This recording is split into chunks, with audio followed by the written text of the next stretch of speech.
அந்த மேடையில பேசும்பொழுது, அவங்க மத்திய அரச சாடி தான் பேசுறாங்க. பல விஷயங்கள் அவங்க மக்களுக்காக செய்யல அப்படிங்கிறாங்க. 100 நாள் வேலை திட்டத்த அமல்படுத்தல அப்படின்னு சொல்றாங்க. அவங்க அந்த மாரி அவங்க அந்த விஷயத்த நோக்கி தானே பயணிக்கிறாங்க. தாவேக்காவ வந்து ஒரு பொருட்டா அவங்க மதிப்பாங்கன்னு நீங்க நினைக்கிறீங்களா?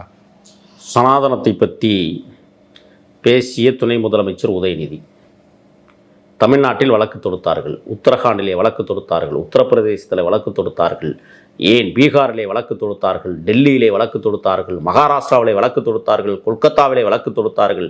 ஏன் எந்த வழக்குக்கும் இவர் போய் ஆசராகலாம்? அப்படி என்றால் என்ன அர்த்தம்?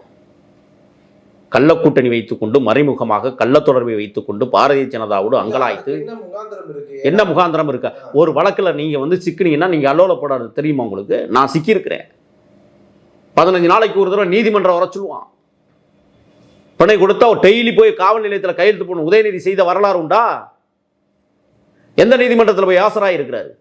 இத்தனை வழக்குகள் போட்டு எப்படி தமிழ்நாட்டில் நடமாட முடியும்? அப்ப யார் பாதுகாப்பது? பாரதிய ஜனதா பாதுகாத்ததினுடைய நோக்கம் நான் கேட்கிறேன். இங்கிருந்து தமிழ்நாட்டின் சார்பாக ஆய்தா கூட்டத்திற்கு செல்லாத முதலமைச்சர் அல்லது அமைச்சர்கள் இந்த ஆண்டு மட்டும் சென்றதின் மர்மம் என்ன? யாரை பாதுகாக்க? தன்னுடைய மகனை பாதுகாப்பதற்காக. அவரை சுற்றி இருக்கிற ஆகாஷ் பாஸ்கரன் போன்றவர்கள் எல்லாம் இன்றைக்கு வந்து கைது செய்யப்பட்டிருக்கிற சூழலில் அடுத்து கைது செய்யப்படுவது தன் மகன்தான் என்று நினைத்து உடனடியாக ஆய்தா பொதுக்கூட்டத்தில் போய் கலந்து கொண்டு டெல்லியில் முதலமைச்சர் திரும்பி வந்தாரே. 4 ஆண்டுகளா ஏன் போகல? இந்த ஆண்டு மட்டும் போனதின் மர்மம் என்ன? யார் கள்ள கூட்டணி? பாரதிய ஜனதாவினுடைய ஏ டீமே திமுக தான். அவர்கள் தான் கள்ள உறவை வைத்துக்கொண்டு திருட்டு கும்பலோடு இணைந்து கொண்டு திருடர்களாக இன்றைக்கு மாறி இருக்கிறார்கள் என்றால் இத்தனை கொள்ளை சம்பவங்களுக்கும் இத்தனை கொலை சம்பவங்களுக்கும் தொடர்ந்து தடையானையை வாங்கி கொண்டு தொடர்ந்து இந்த தமிழ்நாட்டை பின்னுக்கு தள்ளிய திருட்டு மாடலாட்சி, திருட்டு முன்னேற்ற கழகம் பாரதிய ஜனதாவோடு மௌனமாக கள்ளத்தனமாக உறவு வைத்துக்கொண்டு எல்லாவற்றையும் காய் நகர்த்துகிறது என்றால் அதை பற்றி பேசுங்களேன், மணிக்கணக்கில் பேசுவோம். ஏன் அதை மட்டும் பேச மறுக்கிறீங்க நீங்கள்?